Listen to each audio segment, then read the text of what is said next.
Usama bin Laden 1989 में फरवरी 89 में Saudi Arabia वापस चले गया. मैं उसको नहीं जानती थी, मगर $10 मिलियन के हवाले से मुझे मालूम है कि वो वापस चले गया था सऊदी अरेबिया, क्योंकि जिहाद खत्म हो चुका था.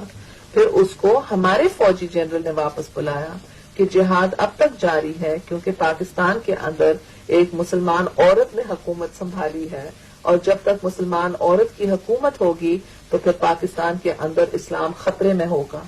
और फिर इस खतरे से बचाने के लिए और उनकी हुकूमत को खत्म करने के लिए हमें पैसों की जरूरत है. और वो पैसे फिर दिए गए हैं. कई मीटिंग्स हुए प्रोविंशियल मिनिस्टर्स के साथ, और उसके बाद ये नो कॉन्फिडेंस मूव 1989 की असेंबली में हुआ, जो डिफीट हुआ. मगर एक फौजी जनरल था, उसका नाम मैं इस वक्त नहीं लेना चाहती हूँ, जिसने बिन लादेन को वापस बुलाया. ये 89 की बात थी.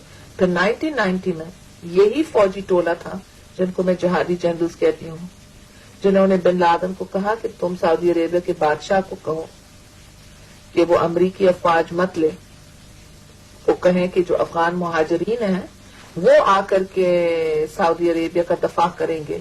आपको याद होगा 1990 में कुवैत का कब्जा हुआ था, खतरा था कि सऊदी अरेबिया पर भी सद्दाम हमला करेगा. यस, तो उस वक्त तो फिर उसामा का तो झगड़ा किंग के साथ उधर शुरू हुआ.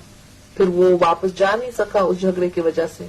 और वो वक्त था जब ये प्लानिंग हुई 90 और 93 के दरमियान कि हम अभी अमेरिका के खिलाफ काम करेंगे. और पहले अटैक वर्ल्ड ट्रेड सेंटर के ऊपर हुआ, और उसके बाद पाकिस्तान को खतरा था कि पाकिस्तान को दहशतगर्द मुल्क करार दिया जाएगा. असलम बेग उनकी फेवर में बयान दे रहे थे, वो भी बयान दे रहे थे, वो भी सद्दाम होता है. कुछ अलग है, वर्ल्ड ट्रेड सेंटर का अलग था कि ये दहशतगर्दी शुरू हुई थी और पाकिस्तान को खतरा था. जब नवाज साहब की हुकूमत गई और पीपल्स पार्टी मुंतखब हुई, हमने पाकिस्तान को दहशतगर्दी के इल्जाम से बचाया, और पाकिस्तान की मईशत जो बिल्कुल बैंकरप्ट थी उसको दोबारा जिंदा किया, और Pakistan became one of the 10 emerging capital markets of the world.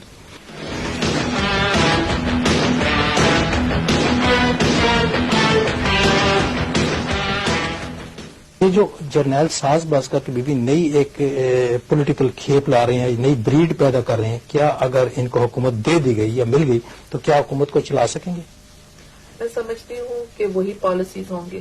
जब मैं कहती हूँ वही पॉलिसीज, मेरा मतलब ये है कि जब बजट तकसीम होगा तो एजुकेशन को कम मिलेगा, हेल्थ को कम मिलेगा, वुमेन्स अफेयर्स को कम मिलेगा.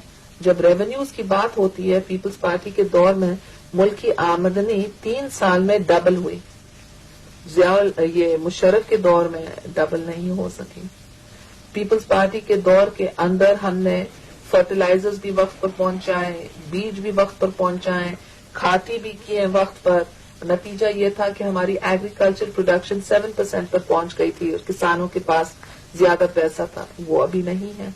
तो वही चीज होगा जो मुशर्रफ साहब की, कभी जंग होगा हिंदुस्तान के साथ, कभी अलकायदा वाले आ रहे हैं तो उनके लिए कुछ हम करेंगे, कभी कॉलिन पावल आएगा, कभी दूसरा आएगा जंग खत्म करने के लिए, खतरा खत्म करने के लिए, और मुल्क के अंदर जो पाकिस्तान के अवाम हैं उनको नजरअंदाज किया जाएगा.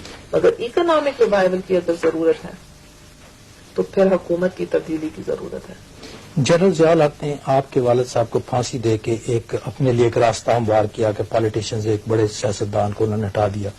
मुशर्रफ साहब ये काम आपको मुल्क से बाहर रख के और नवाज शरीफ को बाहर रख के ये कर रहे हैं, ये करना चाहते हैं, और इसमें कुछ हद तक उनका ख्याल है कि उन्हें कामयाबी हुई. आप इसे किस तरह काउंटर करेंगी? मैं समझती हूँ कि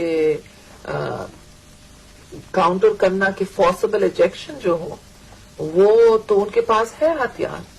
रियासत के पास हर वक्त जुल्म का हथियार होता है, हर वक्त नए कानून का हथियार होता है. हमारे पास हमारा ज़मीर होता है, और हमारे पास हमारे जो जिद्दोजहद है वो सच के लिए है और इंसाफ के लिए है, और हमारी जो जिद्दोजहद है वो इंसानियत के लिए है.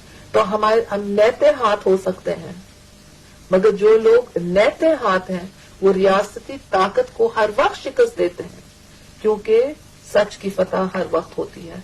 तो जो कुछ भी मुशर्रफ साहब करें वो रियासती ताकत के तहत कर रहे हैं, and it's a losing battle. اس اسٹریٹجی میں بھی آپ کیا نواز شریف فیملی پہ بھی ٹرسٹ کر سکتی ہیں کہ جدوجہد میں آپ کا ساتھ دیں گے، آپ ان پہ اعتماد کر سکتے ہیں؟ آپ ٹرسٹ کی بات کرتے ہیں، ابھی کسی کے دل میں خالی اللہ تعالیٰ دیکھ سکتا ہے اور کوئی تو نہیں دیکھ سکتا. میں سمجھتی ہوں کہ زندگی میں چلنے کے لیے اگر کوئی کچھ کہہ رہا ہے تو ہمیں ایکسپٹ کرنا چاہیے. میں شکی نہیں ہوں، میں اعتبار کرنے والی ہوں. ٹھیک ہے کچھ لوگ بے وفا نکلتے ہیں، ٹھیک ہے کچھ لوگ اعتبار توڑ دیتے ہیں، مگر جتنے لوگ ملتے ہیں جو پھر ایک نیک کام میں شامل ہو جاتے ہیں اس سے فائدہ ہوتا ہے. تو میاں نواز شریف صاحب ابھی ہمارے ARD کے اندر ہیں، ان کی اپنی فیملی سفر کر رہی ہیں، ان کے بیوی بچے سب باہر رہ رہے ہیں، اور جو جلا وطنی کے اندر ہیں ان کو معلوم ہے کہ دوسرے کے اوپر کیا گزر رہا ہے اور کتنا انسان وطن کے لیے ترستا ہے. تو I do trust them for now because they are with us and انشاءاللہ in future they will also prove the trust. اور اس میں آپ سے وہ رابطہ رکھ رہے ہیں کہ آپ جدوجہد میں اکٹھے مل کے کریں، اسٹریٹجی آپس میں آپ مشورہ کرتے ہیں؟ وہ وقتاً کانٹیکٹ کر لیتے ہیں مگر زیادہ تر تھرو ARD. ہمارا جو طریقہ کار ہے فنکشننگ کا ہمارے پیپلز پارٹی کے اندر، تو ہمارے مختلف ڈپارٹمنٹس ہوتے ہیں. کوئی پریس کا ڈپارٹمنٹ ہوتا، کوئی پالیسی کا ڈپارٹمنٹ ہوتا، کوئی ڈپلومیٹس کے ساتھ ملنے کا ڈپارٹمنٹ ہوتا، کوئی مین آرگنائزیشن، کوئی ویمنز آرگنائزیشن. تو اس لیے ہمارے جو رابطے ہوتے ہیں وہ پاکستان اورینٹڈ ہیں، کیونکہ یہاں جو میں رہ رہی ہوں ہمارے پاس سیکرٹریز کی کمی ہے، فون آپریٹرز کی کمی ہے، ہم ہینڈل نہیں کر سکتے جتنا کچھ ڈیمانڈ ہے. مگر پاکستان میں ہمارا پورا ڈھانچہ ہے تو تھرو پاکستان ہم زیادہ تر کام کرتے ہیں. ہمیں بھی مشرف صاحب نے آئینی ترمیم کر لی ہیں، الیکشن لاز بنا دیے ہیں، اور نیشنل سیکورٹی کونسل کا بھی آئین میں انہوں نے شک رکھ کے اور آئین میں ترمیم کر دیے. ایک طرح اگر آپ کی حکومت آ گئی، اکثریت سے آئی یا مخلوط بن جائے، تو کیا آپ ان کو فوری طور پہ ان ترامیم کو تبدیل کریں گے اور نیشنل سیکورٹی کونسل کے ماتحت آپ کی پارٹی کام کرے گی؟ ہم تو پارلیمنٹ کی سوورینٹی پر یقین کرتے ہیں، ہم تو سول اور پولیٹیکل رول چاہتے ہیں. ہاں ٹرانزیشن پیریڈ کے لیے اگر وہ کچھ کرنے چاہتا ہے تو بتائیں کیا کرنے چاہتا ہے اور کمپرومائز لیں. جیسے وہ کہتا ہے کہ میں پرائم منسٹر کو نکالوں یا پارلیمنٹ کو نکالوں، تو ہم کہتے ہیں ٹھیک ہے آپ نکالیں مگر اکارڈنگ ٹو کاکر فارمولا. یعنی 1993 میں جب جنرل وحید کاکر ہوتے تھے تو اسحاق صاحب بھی گئے اور نواز صاحب بھی گئے. تو ہم کہتے ہیں آپ بھی جائیں ہم بھی جائیں گے تاکہ ایک توازن ہو. اور پھر وہ کہتے ہیں نیشنل سیکورٹی کاؤنسل، ہم کہتے ہیں فور ون، تاکہ مٹھی بھر فوجی جنرل فیصلہ کریں قوم کی تقدیر کا. ہم چاہتے ہیں 14 کروڑ عوام کریں. اور جب یہ ہم پچھلے ڈیکیڈ میں دیکھیں تو کتنی تنقید ہوئی جب میں نے راجیو گاندھی کو پاکستان بلائی، مگر اس کے بعد جنرل مشرف بھی آگرہ چلے گیا اور مذاکرات کا راستہ کا انتخاب کیا. تو ہم کہتے ہیں وہ آپ نے غلط تنقید پر کی. جب بعد میں ماننا تھا تو اسی وقت آپ کو اللہ شعور دیتا اور آپ پہلے سے مان لیتے ہیں.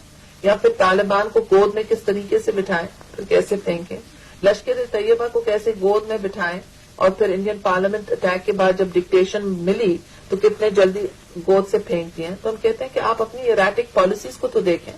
تو بہتر ہے کہ پالیسیز کو ڈبیٹ کریں. کہا جاتا ہے that war is too serious a business to be left to generals.